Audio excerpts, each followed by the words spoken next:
Dan tiba-tiba ada orang bilang sama kau, ada P3 yang intinya kau tidak dapat uang pensiun, tapi kau sejahtera begitu. Euforianya orang itu tinggi sekali gitu ya. Dan euforia untuk lulusnya tinggi akhirnya. Ya, untuk itu lulus. Bahkan maksudku dengan perjalanan Napu ke Poso tadi, bagi saya pribadi, kalau saya dengan dapat iming-imingan begitu bahwa kesejahteraan di depanku ini, dengan lulus P3K, mau ada teroris di perbatasan antara Napu dengan Poso, saya tidak peduli.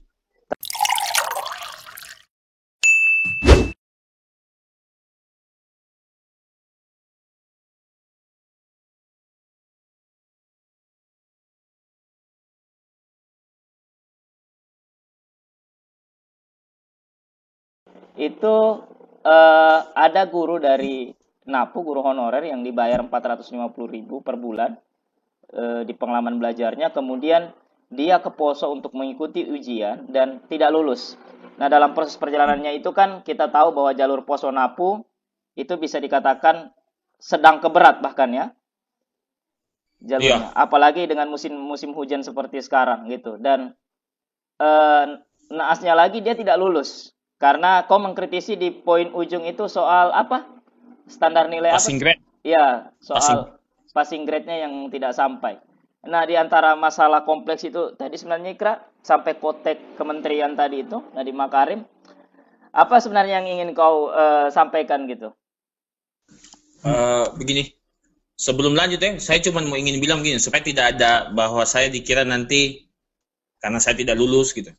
Saya ikut P3 dan saya lulus. Dulu poin. Tidak ada masalah sentimen di situ ya, sebagai orang yang tidak lulus. Oke. Saya cuma ingin bilang begini, kalau memang kalau memang niatnya P3 untuk merekrut guru honorer, kan P3 ini kan sebenarnya untuk honorer yang otomatis sudah terdata di sekolah. Iya, betul. Itu poinnya dulu. Ini P3 ini kalau tidak salah baca saya, diadakan P3 ini gara-gara mau meningkatkan kesejahteraan guru honorer yang otomatis, nah guru honorer di sini dalam artian dia sudah tercantum di sekolah dan sudah punya sekolah masing-masing. Nah, jadi itu dulu. Itu salah satu akar masalah yang perlu kita tinjau juga ya. Nah itu maksudku, kalau kau sudah menyediakan tempat, dengan iming-imingan kesejahteraan, dengan orang yang sudah punya lokasi tempat mengajar, atau paling tidak turunkan standar yang terlalu tinggi lah. Iya. Untuk saya yang tiap hari baca, ya, akses membaca, akses internet ada sama saya. Iya, maksudnya secara infrastruktur untuk belajar itu ada ya? Ada sama saya, dan itu besar peluangku. Itu pun saya rasa soal geografi itu susah sekali. Sangat sulit ya? Sangat sulit, karena dia kan pakai sistem HOTS gitu, kayak pakai analisis gitu, pakai kemampuan. Dan mauku kalau soal HOTS diberikan di seusiaku yang punya akses banyak, kayaknya agak mampu lah. Tapi kalau kau memang dengan ingin kesejahteraan dengan usia mereka 38 sampai, kan ini batasnya ini sampai 59 boleh. 59 boleh. 59 tahun bisa ikut ujian. Oke. Ya, boleh. Maksudku kau persulit di muka matanya mereka sudah tidak berharap dengan PNS karena tidak mencakup umur. Iya, umur ya. Kesempatan dan umur sudah tidak sempat lagi. Saya ingin kau bayangkan begini, orang ini tidak berharap dapat PNS itu. Tidak ada makan harapannya orang yang PNS. Intinya orang mau mengajar saja. Dan itu pekerjaan taruhlah. Tapi tiba-tiba ada orang bilang sama kau, sorry, koneksi kita kayaknya agak bermasalah ini. Nah, maksudku gini, kau ini berada di usia 38 tahun sampai 59 tahun taruhlah. Dalam bayangannya mereka sudah tidak berharap dapat PNS. Ya. Dari umur mereka sudah tidak masuk gitu. Dan tiba-tiba ada orang bilang sama kau, ada P3 yang intinya kau tidak dapat uang pensiun, tapi kau sejahtera begitu. Iya. Nah, jadi keinginan itu terpacu. Dengan iming-imingin lagi bahwa di masyarakat beredar bahwa P3 itu tidak boleh dikasih masuk lagi guru yang belum masuk Dapodik. Iya, Dapodik itu kayak database, iya, kayak database untuk guru gitu ya. yang terdaftar di sekolah secara ya, Nah, yang ada iya, legal standing jadi gitu. apa ya? Euforianya orang itu tinggi sekali gitu ya. Dan euforia untuk lulusnya tinggi akhirnya. Iya, untuk itu lulus. Bahkan maksudku dengan perjalanan Napu ke Poso tadi, bagi saya pribadi, kalau saya dengan dapat iming-imingan begitu bahwa kesejahteraan di depanku ini, dengan lulus P3K, mau ada teroris di perbatasan antara Napu dengan Poso, saya tidak peduli.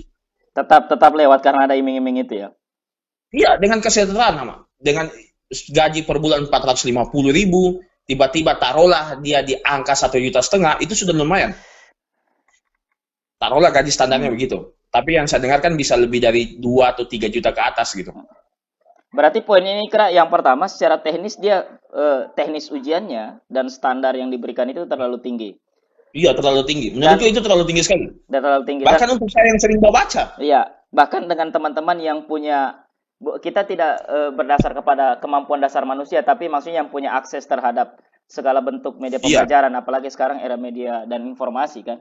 Terus yang kedua, saya melihat secara samar-samar kau menginginkan bahwa harusnya guru-guru ini yang di P3K dengan iming-iming mereka diluluskan, harusnya diterapkan kebijakan mereka langsung diangkat saja.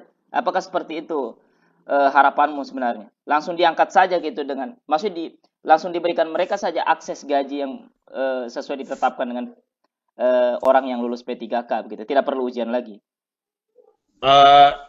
Mauku begitu. Ya. Sudahlah, apalagi mereka yang di atas 38 tahun gitu. Atau yang 10 tahun sudah mengabdi di sekolah. Pedagogik mana yang mereka tidak lulus gitu. Ya. Pedagogik mana yang mereka tidak lulus gitu. Okay. Nah, mereka akan paham itu. Tidak ikhlas bagaimana kau digaji 450.000, tapi tetap kau masuk sekolah. Kalau mau ukur begitu, harusnya kau. Tapi menurutku kalau memang hal itu tidak dimungkinkan dan memang harus dibuka ujian, kau harus paham kondisinya honorer, dan kita tahu honorer di Indonesia kebanyakan mereka itu di atas usia 30 tahun ke atas. Iya. Iya. Iya.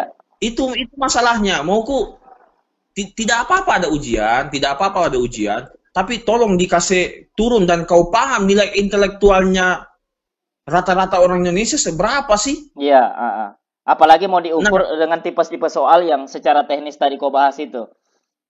Iya, saya bukan merendahkan nilai intelektual orang Indonesia, tapi kita semua paham bersama itu. Indeks kurang membacanya tinggi. Ya, dan kalau memang mau tetap ada ujian, standarnya tolong diturunkan lah. Atau tidak, tetap kredit poinnya tinggi, tapi soalnya tolong yang masuk akal untuk mereka yang usia 38 tahun. Terus kalau ada bilang, siapa suruh tidak belajar? Maksudku dengan akses yang sedemikian rupa susah, belum lagi kau 38 tahun ke atas itu kau sudah punya suami dan anak itu. Untuk mereka yang honorer di desa, itu tidak mungkin tidak punya anak. Tapi saya mau masuk di teknis sedikit. Apakah soal-soal yang diberikan di ujian P3K ini secara konten itu banyak berbeda dengan tema pembelajaran yang guru-guru pakai ya? Karena kan guru-guru punya buku acuan pasti di sekolah kan? Nah, dari SD sampai SMA itu, apakah banyak berbeda atau bagaimana? Berbedanya tidak banyak, cuman pengembangan dalam menulis soal itu yang agak memang menurutku rumit, terutama matematika. Karena banyak keluhan guru matematika, itu mereka bilang ini materinya anak kelas yang saya tidak mengajar akan. Kayak gini. Saya agak enak. Karena saya mengajar kelas 1, kelas 2, kelas 3. Iya, SMA ya. Ya, SMA.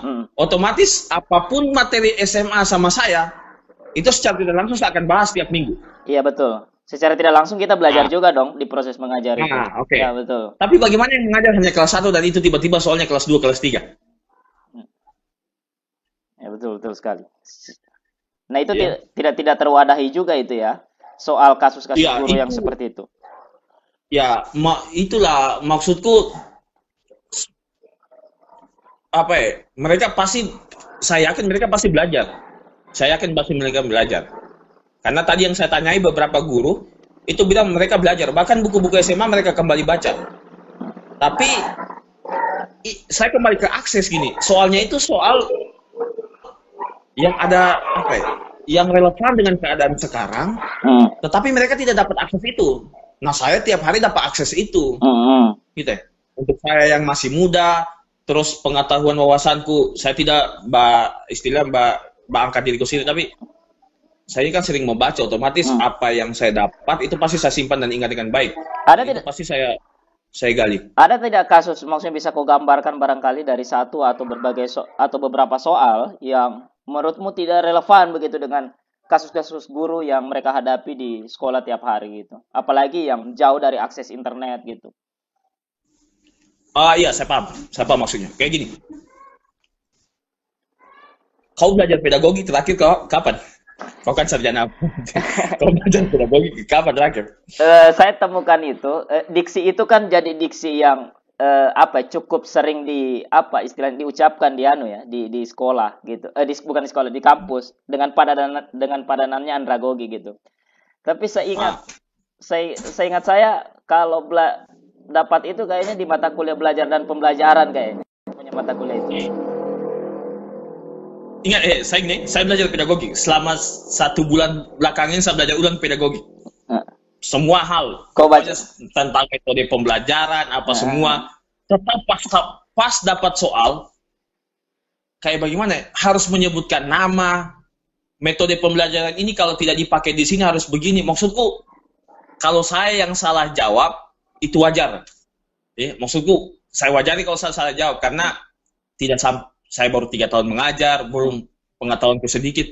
Tapi maksudku mereka ini yang sehari-harinya mereka paham metode yang mereka pakai, tapi mereka tidak tahu namanya. Secara istilah ya, secara peristilahan mereka tidak tahu. Oke.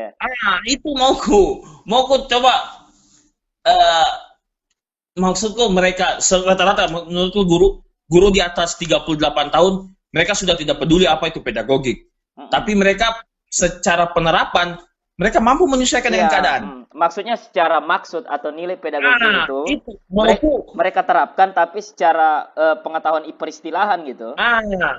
Mauku soalnya begitu. Ini kan kalau kita logikakan ini kan sama orang yang paham baca 10 buku soal demokrasi begitu, kemudian dia larang orang berpendapat gitu. Itu kan sama maksudnya. Itu. Mauku begitu, maksudku. Rata-rata semua guru, kalau dikasih tahu jam 1 siang kira-kira waktu efektif mengajar, tidak. Jawabannya tidak. Tapi itu menurut pendapatnya siapa, mereka tidak akan paham. Oke. Seharusnya soal itu lebih merujuk kepada soal elaborasi konten begitu, bukan maksud peristilahannya. Oke. Itu mauku lebih ke konten daripada menjelaskan siapa semua itu orang-orang itu dan apa yang mereka tahu. Itu menurutku tidak perlu disoal untuk mereka yang 38 tahun. Kalau saya yang salah soal itu wajar. Pengalaman tidak ada. Maksudku 3 tahun masih mengajar dan kayaknya pengetahuan tentang pedagogik itu harusnya saya pegang karena masih 3 tahun, men. Ya, pengalaman apa yang kau dapat dengan 3 tahun? Maksudku ada pengalaman, tapi mereka yang 10 tahun, 15 tahun, mereka paham semua itu kondisi kelas. Kalau bahasanya yang paling radikal barangkali ini ya, ada ruh pedagogik yang tidak mampu diangkat di soal itu. Gitu. Justru yang lebih diangkat oleh badannya gitu. Itu maksudku. Mauku bikin soal itu kalau memang tujuannya ingin meningkatkan mutu guru yang lolos, tolong jangan di pas ujiannya. Awasi mereka. Karena kita di Indonesia percaya bahwa tes itu menggagalkan kemampuannya kita, tapi itu yang dilakukan.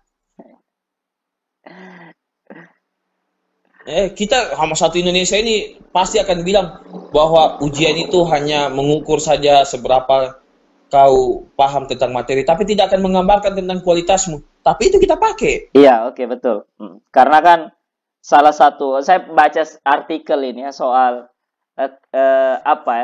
sebenarnya dia coba mengelaborasi agama, sains, dan metafisika di tahun sekarang. Tapi poinnya adalah salah satu barangkali ukuran sains saat ini adalah soal skor itu.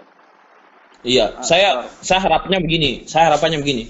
Kan saya paham begini. Saya paham bahwa memang ada beberapa unsur misalnya umur juga diperhitungkan akan menambah nilai apa?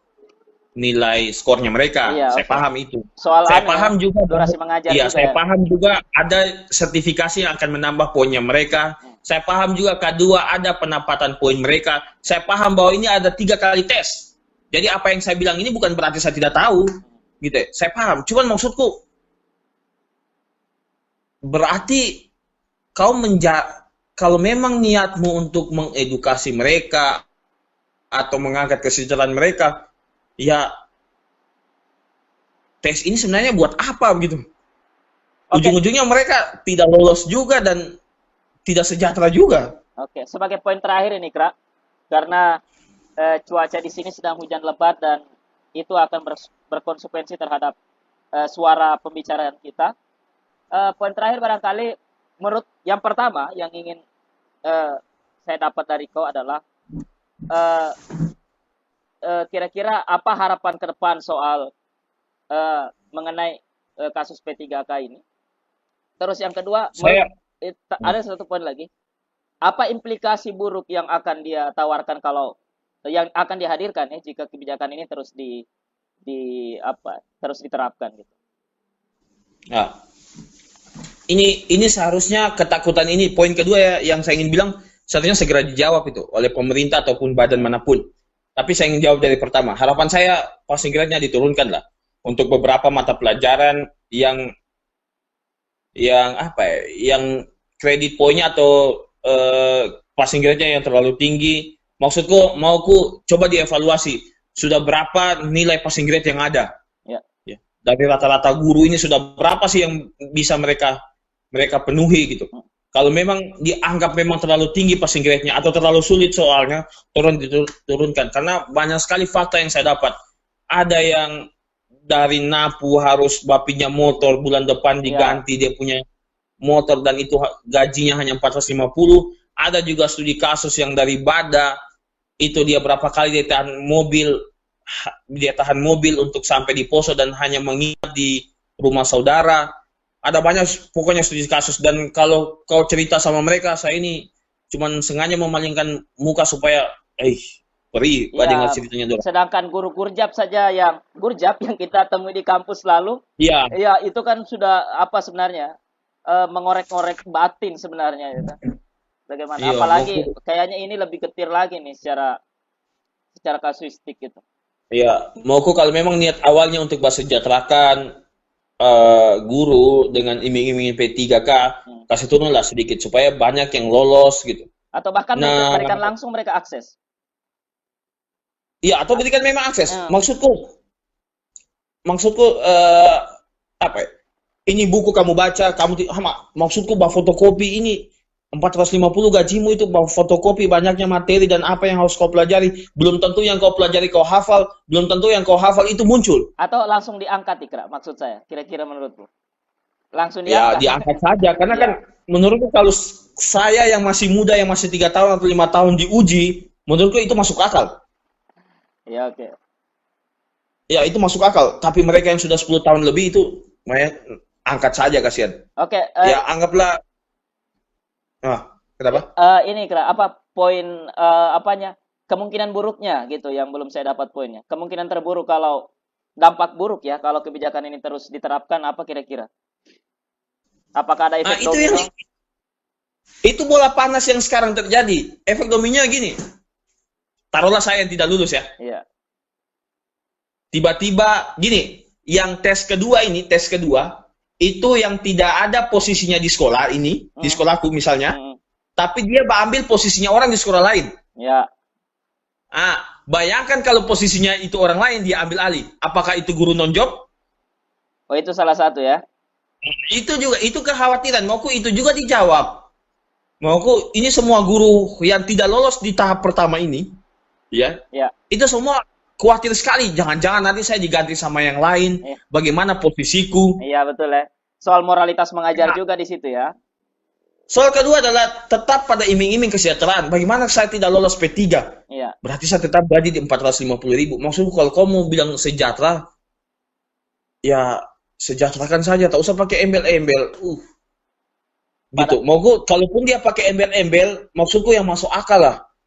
Untuk guru yang, kalau maksudku, coba itu buat soal untuk mereka yang khusus yang sudah lama mengajar, ukur nilai keikhlasannya mereka saja, gitu ya. Untuk mudahnya saja. Sama ikhlas sekali mereka itu mengajar 450.000 per bulan, dan kau tahu tiap bulan depan dibayar 450.000 lagi.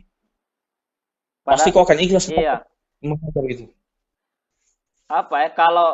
Maksudnya ini barangkali bisa jadi ruh pembahasan konten kita juga. Kalau kita melihat kayak umpamanya bagaimana ikal di sang pemimpi umpamanya, kita tahu bahwa gurunya kan berhasil tidak hanya memantik dari sisi pengetahuan teknis saja gitu untuk mengembangkan sastrawidia, tapi ada soal nilai keteguhan gitu, nilai kesungguh-sungguhan ditawarkan oleh guru. Kalau kita belajar juga dari film Tarasa Menpar yang dimainkan oleh Amir Khan, saya pernah baca, saya pernah nonton itu. Nah, itu kan bukan soal pengetahuan teknis yang dikedepankan, tapi moralitas guru sebagai pendorong, atau dalam metafornya itu sebagai pemegang kunci barangkali terhadap gerbang intelektual gitu, supaya anak-anak ini terus maju terus. Itu yang saya lihat di ujian ini seolah-olah tidak dilihat gitu. Iya, itu. Kau bayangkan saja guru SD dan guru SMP itu setidak ikhlas bagaimana ukur orang itu. Iya, betul ya. Yang sudah guru SD puluhan tahun ya. Guru kalau mbak ukur keikhlasan itu guru SD sama guru SMP. Tahu salah dulu lihat guru SMA gitu. Guru SD sama guru SMP dan amat kurang ikhlas bagaimana mereka itu mengajar itu. Bahkan saya yakin dan banyaknya ini saya pernah dapat 2 studi kasus waktu saya survei LSI. Luar biasa biasa padahal kita sudah mau tutup ini, tapi lanjut saja tidak apa-apa. Ya. Saya pernah survei dua kali survei LSI. Ya. Itu saya dapat dengan guru SD malah saya dapat. Salah satu ungkapan yang hampir sama dengan guru yang tadi yang saya temui, itu ungkapannya gini.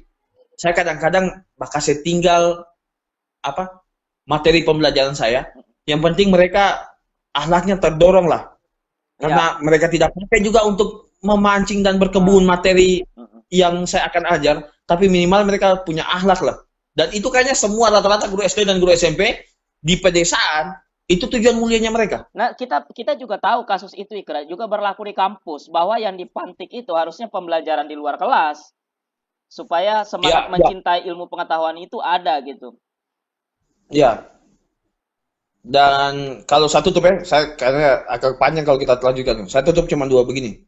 Saya agak terteguh waktu itu ibu dia bilang begini, saya tidak lulus. Saya masih membayangkan mukanya tadi, saya tidak lulus, Dek. Saya bilang, jatuh di mana Bu? Di teknis. Oh, saya bilang, iya Bu, semangat untuk ujian kedua, iya. Tapi dia bilang, kalaupun saya tidak lulus lagi di ujian 2 dan 3, saat ini tetap ikhlas mengajar. Bagaimana rasamu di situ ya? Iya. Dan semua sedewasa ini dan orang seluruh wilayah Indonesia tahu berapa gaji guru honorer di desa. Ya, kalau kau yang lebih tahu itu karena kau langsung yang mengalami juga. Ya. Maksudku ya, kalaupun memang diuji kasih turunlah sedikit. Mudah-mudahan saya berharap sekali. Soal kedua itu lebih banyak yang lulus, apalagi mereka yang di atas usia 38 tahun. Itu sudah boleh akhiri penyeritaan guru mereka di atas 38 tahun itu. Menurutku menderita mereka itu. Oke, ini akan kita posting di channel Majelis Kopi Ikra. Semoga bisa jadi konten yang mengedukasi lah, memberikan pembelajaran bagi teman-teman semua. Oke, terima kasih Ikra. Nanti kita diskusi secara eksplisit lagi kalau kau ada di Palu. Mungkin saya sebenarnya berniat bicara soal guru dan siswa yang kau dapati di sekolah terkait dengan guru dan nanti siswa. Saya kayaknya punya niat ke Palu di